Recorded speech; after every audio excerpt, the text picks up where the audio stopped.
Dans cette capsule, nous allons voir l'algorithme de recherche locale Hill Climbing.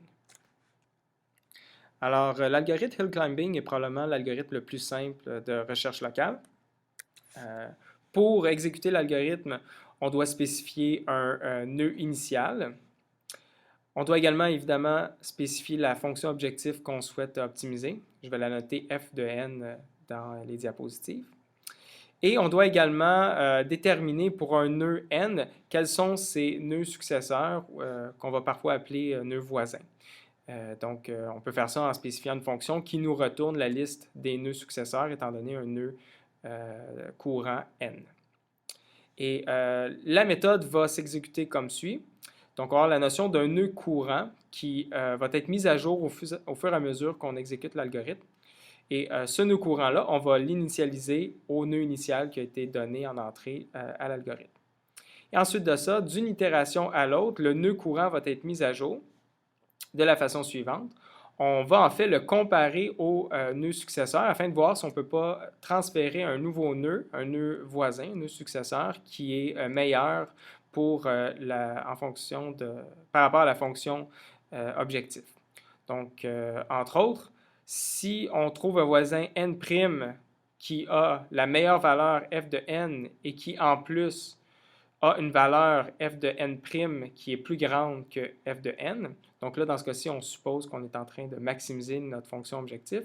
Sinon, on aurait plus petit si on minimisait la fonction objectif. Donc, si on trouve un nœud voisin n' qui a la meilleure valeur f de n' parmi tous les voisins et qui améliore en plus par rapport à la fonction objectif pour le nœud courant n, on va assigner le nœud courant à ce nouveau nœud-là, n'.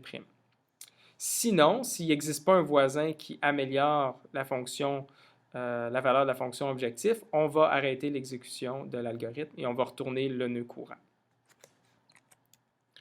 Donc, voici une description en pseudocode de l'algorithme. On va donner en entrée un nœud initial. On va déclarer deux nœuds, le nœud courant puis un nœud voisin n' qui est considéré. On initialise notre nœud au nœud initial. On assigne le nœud courant au nœud initial.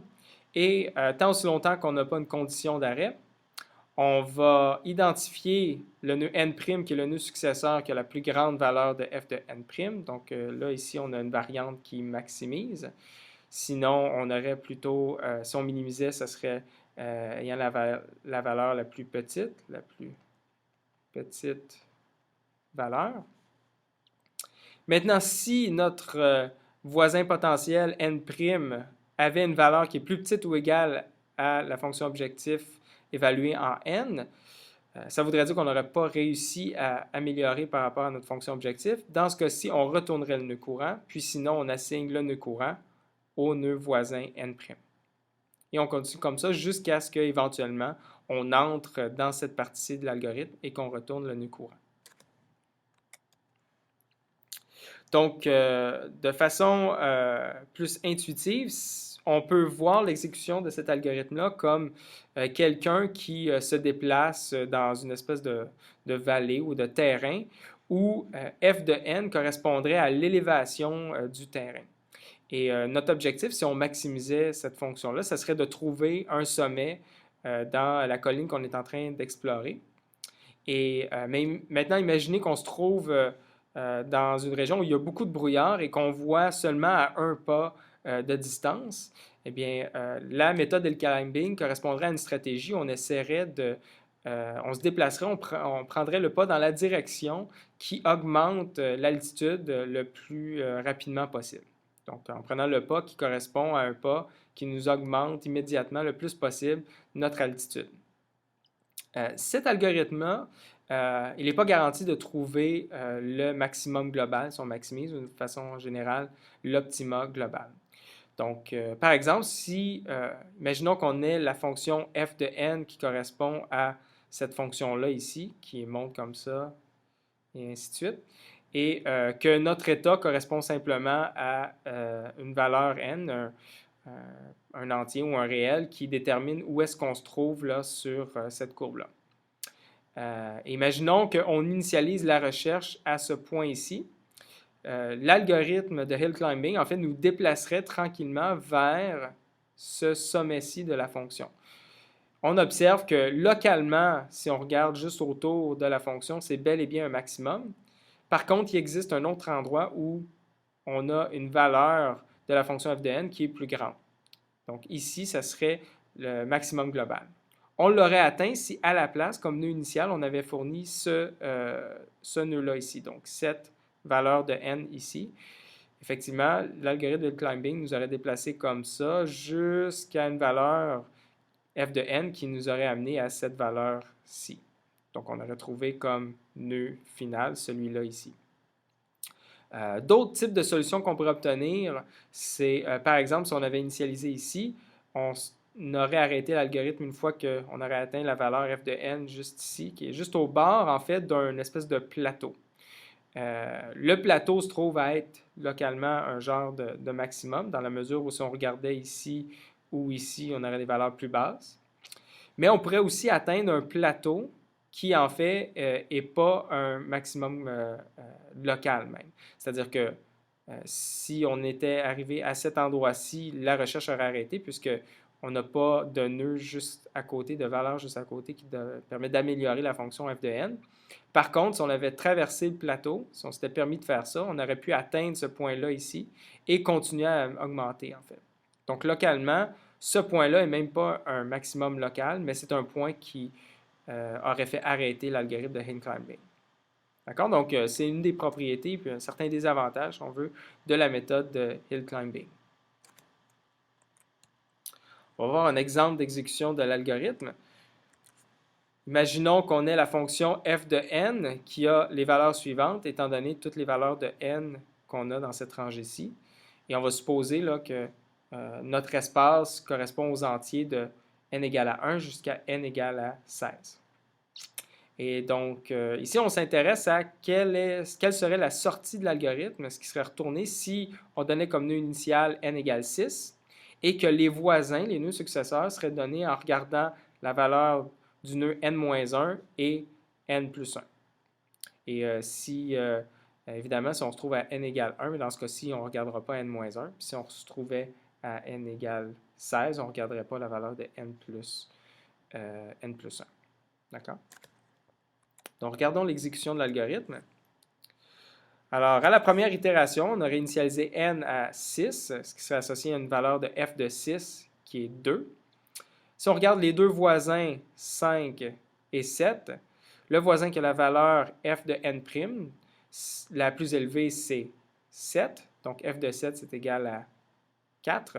Et dans ce cas-ci, effectivement, f de 7 est plus grand que f de 6. Donc, le nouveau nœud courant correspondrait à n égale 7.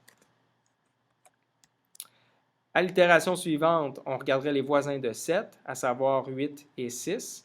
Dans ce cas-ci, le voisin qui a la valeur de f, la fonction objective la plus élevée, c'est 8. Effectivement, on a une valeur f de 8 qui est à 5. Cette valeur-là, 5, est plus grand que f de n pour le nœud courant, qui est à 4. Et donc, on ferait une transition en assignant le nœud courant à n égale 8. On continuerait ensuite à n égale 8. On regarderait les voisins, qui sont n' égale 9 ou n' égale 7. Dans ce cas-ci, c'est n' égale 9 qui est associé à un f de n' qui est le plus élevé à 6. Et en plus, f de n', où n' est égal à 9, est associé, est plus grand que f de n, où n est le nœud courant qui est 8. Donc, f de 8 est égal à 5. Et donc, on fera encore une fois une transition de 8 à 9. Et ainsi de suite, jusqu'à ce qu'on arrive au nœud 12, où on observe que pour n égale 12, on a f de n égale 10. Et dans ce cas-ci, les deux voisins, 13 et 11, sont associés à des valeurs de la fonction objectif qui est plus basse, c'est-à-dire 9 et 8. Dans ce cas-ci, notre algorithme cesserait d'avancer, puis retournerait la valeur de n courante qui est 12. Donc, on aurait un retour de valeur de n qui serait 12. Un autre exemple peut-être un peu plus intéressant serait l'exemple du problème des n-reines ou n-queens qu'on a décrit précédemment. Donc, dans ce cas-ci, un nœud N correspondrait à une configuration de l'échiquier. Une façon de configurer, d'encoder une configuration serait de faire la liste de la position de chacune des reines dans chacune des colonnes. Donc, dans ce cas-ci, la première reine pour la première colonne se trouve à la position 5, à la 5e rangée. Ici, ce serait 6, 7. Ici, on tomberait à 4, 5, 6, 7. Et ici, 6. Donc, ça, ce serait la valeur de n courante pour cet échiquier-là. Comme fonction objectif, on pourrait utiliser le nombre de paires de reines qui s'attaquent mutuellement directement ou indirectement. Donc, indirectement, ça veut dire, par exemple, cette reine-là ici attaque indirectement celle-là. Elle n'attaque pas directement parce qu'elle est bloquée par cette reine-là ici. Par contre, si on l'enlevait, la reine ici attaquerait celle-là et vice-versa. Donc, ça compterait aussi comme une paire qui s'attaque, dans ce cas-ci, indirectement. Là, ce serait un exemple d'un problème d'optimisation de minimisation. Donc, on veut diminuer le plus possible le nombre de paires de reines qui s'attaquent pour obtenir finalement l'optimal qui correspondrait à f de n égale 0. Donc, le mieux qu'on puisse faire, c'est qu'il n'y a aucune reine qui s'attaque. Et pour la configuration qu'on voit ici, en fait, on a une valeur de f qui correspond à 17. Je ne ferai pas le calcul là, explicitement, mais vous pouvez le faire là, pour vérifier. Et les nœuds successeurs qu'on pourrait définir, ça serait l'ensemble des configurations d'échiquier qui correspondraient à prendre une seule reine dans une rangée, dans une colonne, pardon, et de la déplacer sur la même colonne. Par exemple, on pourrait prendre cette reine-ci, puis la déplacer ici, ou ici, ou ici, et ainsi de suite. Et le chiffre qui est illustré dans cette image-ci, c'est en fait la valeur de f de n si on prenait la reine de la colonne et qu'on déplaçait cette reine-là à cette nouvelle case-là. Donc, 14, ça veut dire que si je prenais un échiquier dont la configuration serait la même pour toutes les autres reines, sauf celle-ci qui serait déplacée ici, on aurait une valeur de f de n, ou n', vu que ce serait un nœud voisin, qui correspondrait à 14. De la même façon, si je prenais cette reine-là et que c'était plutôt cette reine-là que je déplaçais et que je l'amenais ici, on aurait une valeur de la fonction objectif de 12. Dans ce cas-ci, on remarque que le mieux qu'on puisse faire, c'est atteindre un nœud voisin qui correspondrait à une fonction objectif de 12. D'ailleurs, on en a plusieurs, en fait. On a plusieurs cases qui correspondent à déplacer la reine de cette colonne-là et qui correspondent à une fonction objectif de 12. Dans ce cas-ci, vu qu'on aurait égalité, ce qu'on pourrait faire, c'est prendre, vu qu'il n'y a pas de choix privilégié a priori, on prendrait n'importe quel en choisissant aléatoirement.